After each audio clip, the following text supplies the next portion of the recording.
You are the sacrifice, you are the temple. Now, if you as the sacrifice is not a sacrifice without blemish, what kind of animals did Noah offer? Clean birds, clean animals.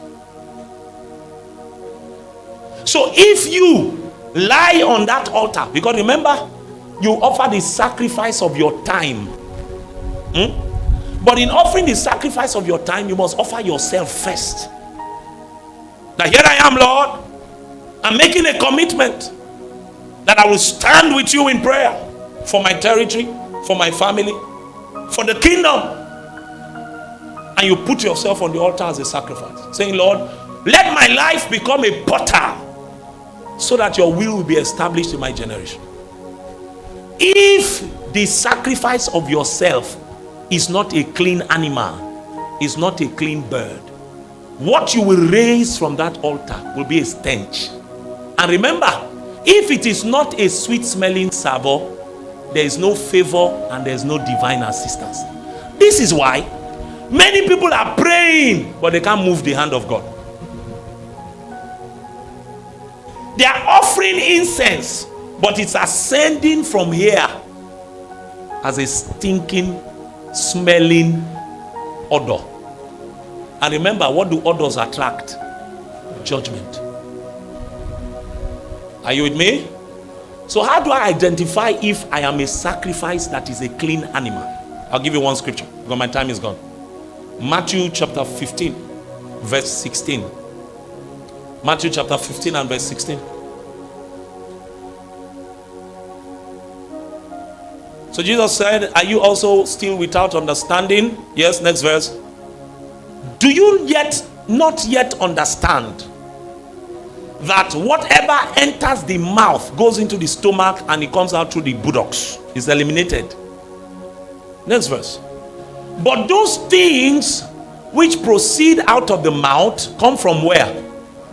And what happens? They defile the man. So your sacrifice of yourself is either defiled or clean based on the posture of what?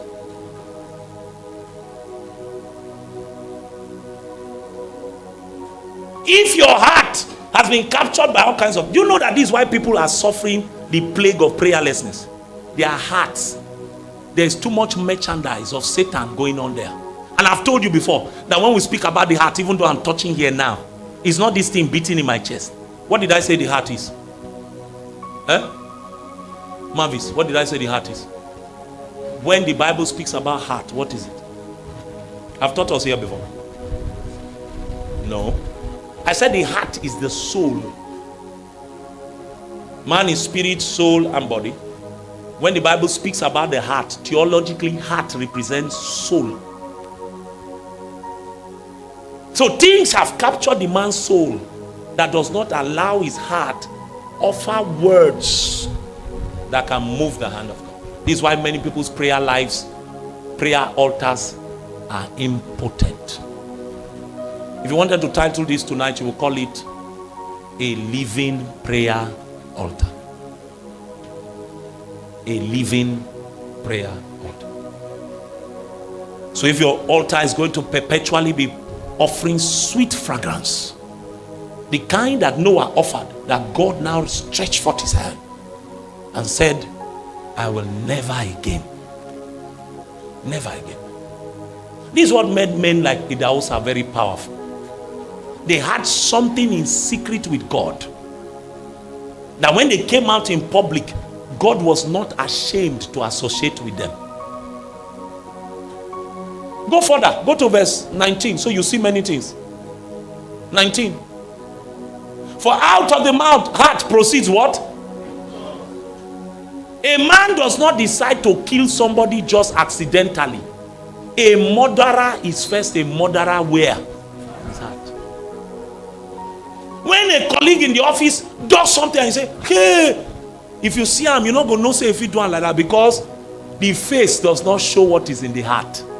To know a man's heart, you must hear him talk. If you listen to a man long enough, you will know the color, the shape, the texture of his heart. Just listen to him talk. I was listening to a preacher. I listened to him for 5 minutes. I just knew that this one is in ministry to market himself. Before he says 2 sentences, his name has entered. Before he says one, he's telling us himself. I knew. I could tell.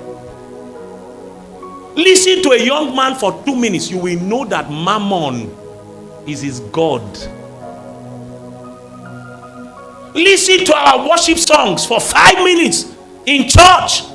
You will know it's not God we want. Just go to our services. It's not God we want. When you see me dance, I dance like a... I know it's a nice song. I know it's a nice song. But the whole thing driving that enterprise. Just attend our praise and worship. You will know that the God of entertainment has a stool in the temple of God. Listen to a Christian for 2 seconds. You will know he's a thief. Because out of the heart, evil thoughts, murders, adulteries. You know, people say that they fornicated by mistake. It's planned. It starts in the soul. There's a yearning, thefts, false witness, and what?